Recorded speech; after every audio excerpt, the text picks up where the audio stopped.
Olá para todos, sejam todos bem-vindos. Vamos a mais uma aula de ciências e o assunto, as relações no ambiente. Antes, assistam ao vídeo Relações entre os componentes dos ambientes. Muito bem. Componentes, professor, cada um que faz parte do ambiente, independente se é vivo ou não vivo, tá? Então a gente já começa aqui, né? Com atividade.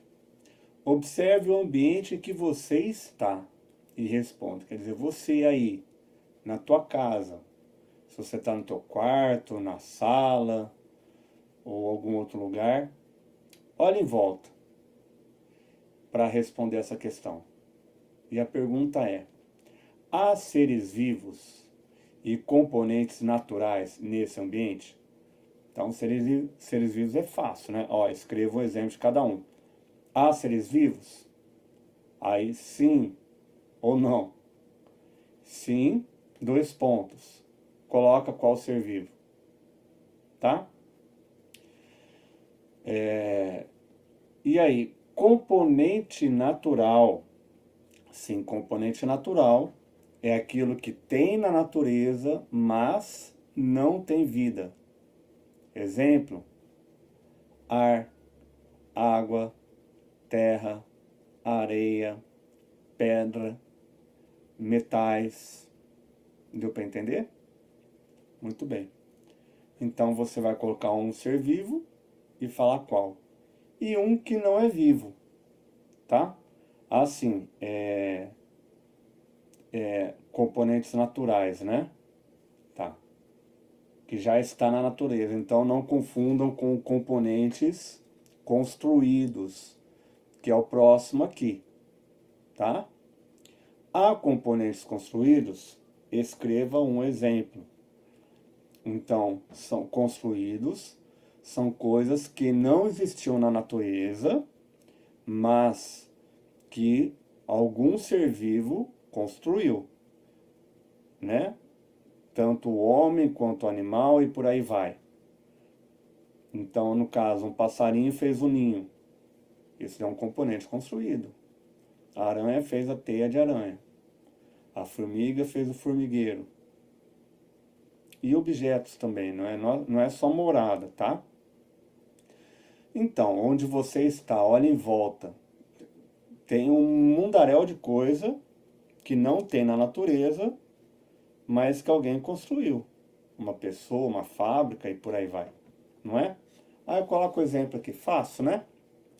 Bom, em um ambiente, todos os elementos interagem. Como interagem? Um está se relacionando com o outro. Não está sozinho, isolado. O que um faz ou deixa de fazer interfere na vida do outro. Os componentes naturais se relacionam com componentes construídos. Sim. E a gente vai entender um pouco melhor aqui. Então, componente natural que está lá na natureza, não é? Aí, vamos dar um exemplo aqui. Tem um rio. Rio, componente natural, certo? Tá lá. Aí chega o homem, constrói uma barragem. Vai mudar o rio, não vai? Para onde colocou para cima do rio, vai inundar. E vai interferir em tudo. Vai morrer planta, animal, o animal vai ter que fugir. É isso. E dali para baixo talvez tenha menos água. Então já mudou. O rio já não é mais o mesmo. Deu para perceber? Olha lá. A água da chuva e os ventos podem danificar teias, ninhos e até casas, por exemplo. Então aqui já é o contrário, né? Eu dei um exemplo do componente construído que interfere no natural. E o natural interfere no construído. Por exemplo, dá uma chuva aí. muito forte, com ventania. De repente pode tirar a telha da tua casa, da goteira. Ou até ao contrário, não chove. Não chove, as plantas morrem. E aí é o natural ali, né? Como construído, vão ter outras consequências, né? Então a gente falou em água, falou em chuva, numa plantação, que o homem fez a plantação. Olha lá, não é natural. O homem foi lá e plantou. Se ele não plantou direito, dá uma chuva, começa a dar buraco lá. Ou que é muito comum, né? Casas em encostas de morro que não tem uma estrutura própria. Então acabou arrancando a vegetação que segura a terra, já é uma primeira alteração, né? Construiu a casa. E a casa não vai ter o chão firme que precisaria ter. Dá uma chuva e aí a casa desaba morro abaixo. É muito comum ver noticiário desse tipo no início do ano, que é quando tem muita chuva. Os seres vivos se relacionam com componentes naturais.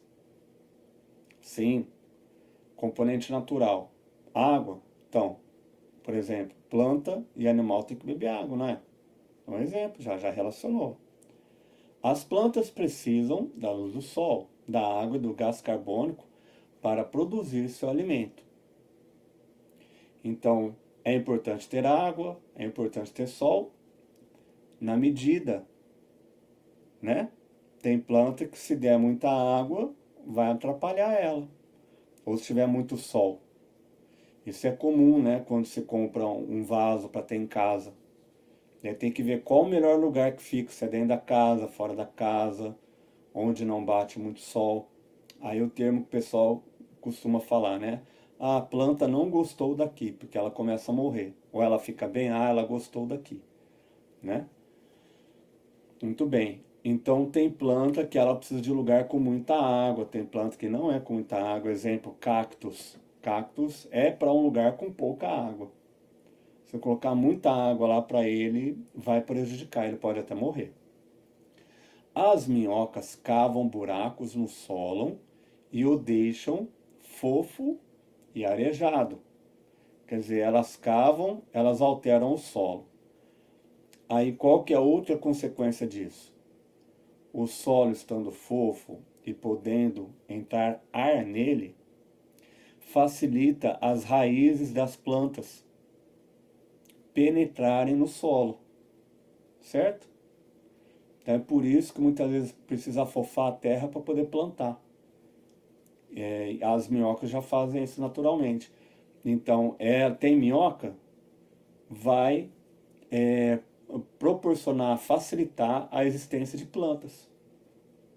Olha lá, uma coisa está ligada à outra. E aí, num lugar que de repente que não tinha planta, começa a ter planta, o clima do lugar começa a mudar. Porque a planta ela vai segurar mais a umidade do lugar. Segura a umidade na terra, começa a ter mais planta, então se inicia com uma vegetação rasteira. E a tendência, conforme vai tendo mais vegetação, é ir dando condições de terem plantas de portes maiores. Até de repente vir a ter uma pequena mata. E o lugar fica mais úmido, a temperatura varia menos, ela fica mais baixa, tem mais chuvas. Exemplo disso, na Amazônia praticamente chove todo dia, chove muito, o ano inteiro. No sertão do Nordeste é um lugar muito seco. E é quase na mesma altura. E quase não chove. Vai. Mas se é mais ou menos a mesma região, vamos dizer, entre aspas, no Nordeste tinha vegetação. Muita até. Só que foram desmatando. Então já não tem tanto. É claro que vegetação é diferente.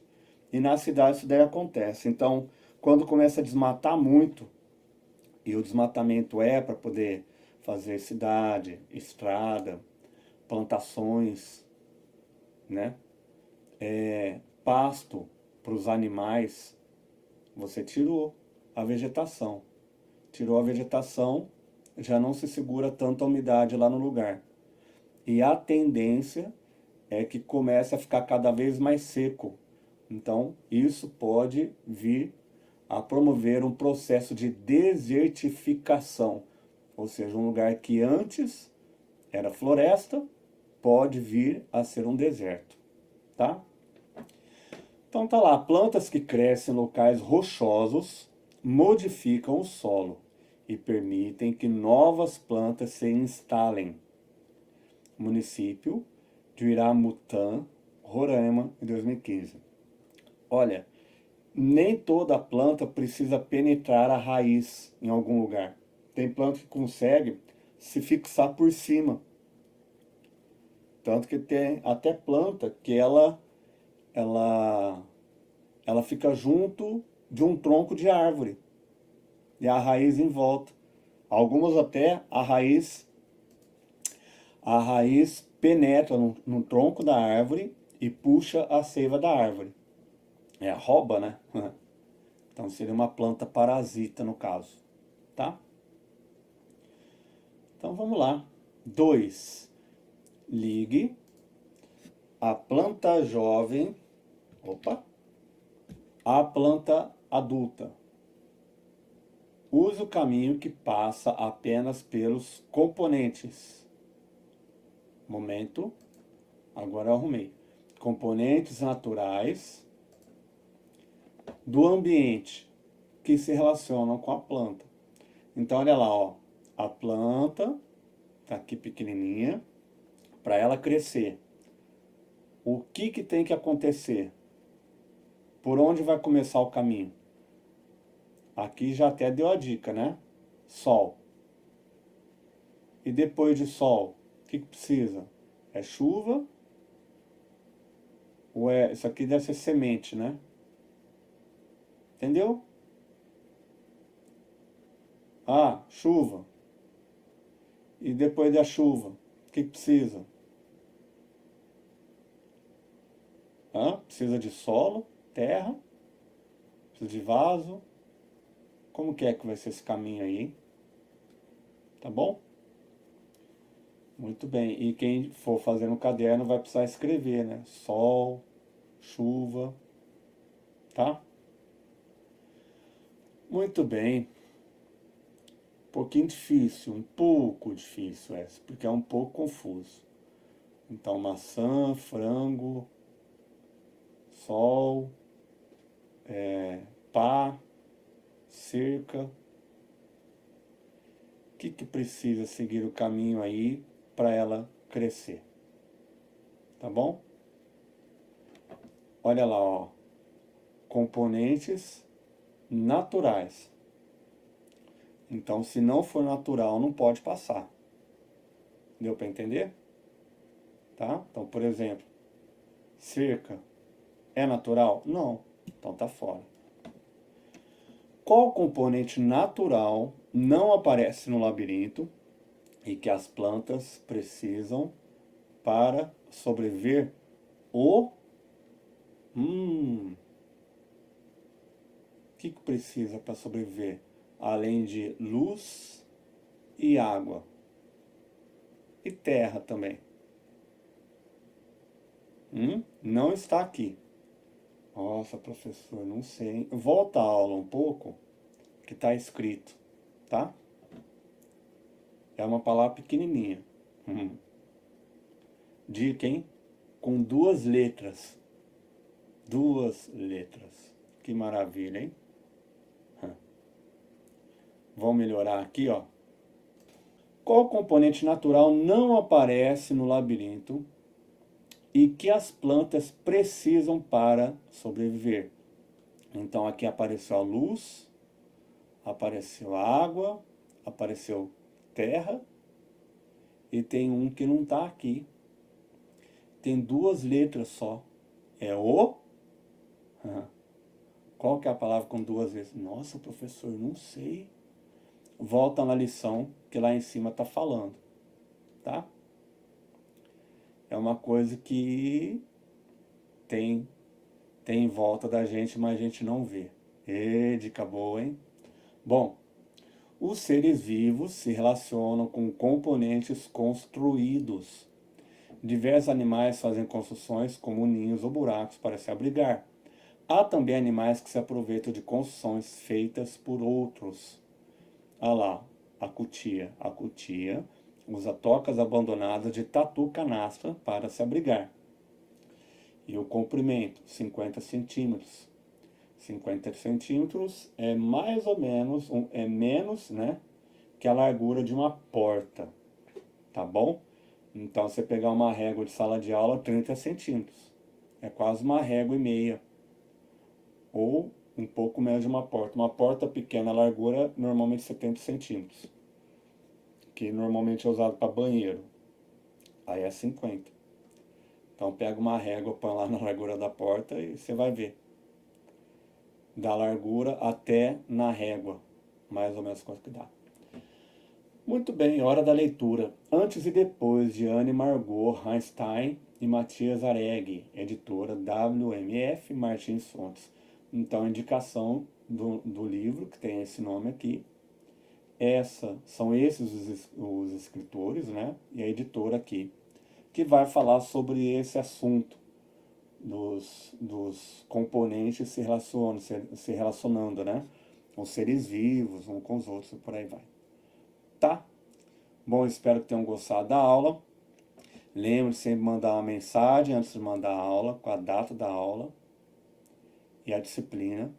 Foto do cabeçalho, depois a foto da página inteira, tá bom? Página inteira. Nessa atividade aqui, quem for fazer no caderno vai escrevendo, né? Sol, chuva, terra, escreve caminho. Tá bom? Muito bem. Então nos encontramos numa próxima aula. Espero que tenham gostado. Um grande abraço a todos. Até mais. Tchau, tchau.